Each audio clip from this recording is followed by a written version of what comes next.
7개 기사 자격증을 한 달여 공부해서 모두 한 번에 합격한 40대 직장인 업글셈입니다. 하루 중 없는 시간을 쪼개어 자격증을 공부했는데 다음날 보면 기억이 하나도 안 나는 경험 해보셨을 것입니다.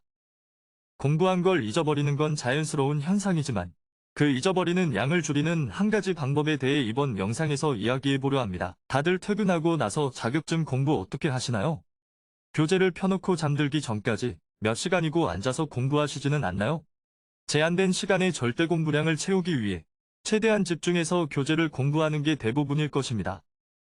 그런데 이렇게 집중해서 쉼없이 공부하는 게 오히려 학습 효율적인 면에서 효과가 떨어진다는 거 알고 계신가요? 우리의 뇌는 집중 공부하면서 뇌에 입력한 것들을 집중하지 않고 이완할 때 뇌 속에서 정리합니다. 만약 계속 집중해서 몇 시간 동안 공부하면 뇌에 과부하가 걸립니다. 또한 그 많은 공부량을 뇌 속에서 정리할 시간을 갖지 못하게 되어 우리 뇌엔 정리된 지식이 얼마 남아있지 않게 됩니다. 그러나 일정 간격으로 이완하며 뇌가 쉬는 시간을 만들어주면 뇌는 그동안 공부한 지식들을 충분히 정리하게 됩니다. 학습한 양을 더 많이 뇌에 구조화하여 저장하게 되는 것이죠. 저의 경우를 말씀드리겠습니다. 저는 주기적으로 의도적인 계획된 휴식을 합니다. 저 같은 경우 50분 공부하고 10분을 일부러 쉽니다. 저도 처음엔 휴식 없이 몇 시간 동안 공부를 했었습니다. 그러나 그렇게 해서 몸 컨디션이 무너졌고 집중력도 유지가 안 되었습니다. 더 심각한 건 그렇게 열심히 공부했는데 기억에 남는 게 얼마 없었다는 것입니다. 그래서 50분 동안 공부할 목표량을 미리 정하고 딱 50분간 초집중해서 공부를 합니다. 50분이 다 되었다는 알람이 울리면 바로 의자에서 일어나서 10분간 휴식을 합니다. 10분간 뇌를 이완시키는 것입니다.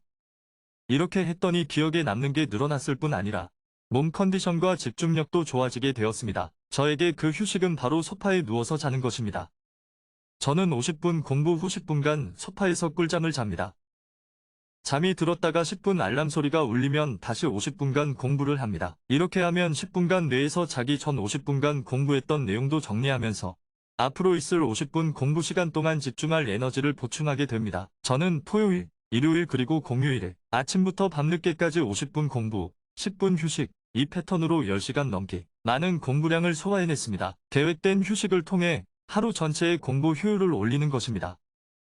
개인에 따라서는 50분 공부에 10분 휴식 대신 25분 공부에 5분 휴식을 취하셔도 됩니다. 5분이나 10분간의 휴식 시간 동안 뇌는 그동안 공부했던 지식을 정리해 줄 것입니다. 단 이 휴식 시간 동안 유튜브, TV, 게임 같이 뇌를 쉬지 못하게 하는 활동은 전혀 도움이 안 됩니다. 공부하느라 수고한 뇌에게 잠 혹은 눈 감고 멍하니 있기처럼 온전한 휴식을 선물해주세요. 꼭 기억하세요. 자격증 공부한 만큼 성과를 내려면 집중해서 공부한 후에 취하는 휴식의 질을 높여야 합니다. 학습 후에 5분에서 10분만 낮잠을 잘 때 공부 효율이 올라갔다는 실험 결과도 있답니다. 이 영상을 보시는 여러분들도 시험 공부 중간중간에 의도된 계획적인 휴식을 통해 자격증 공부 효율을 꼭 올려 꼭 자격증 합격하시면 좋겠습니다.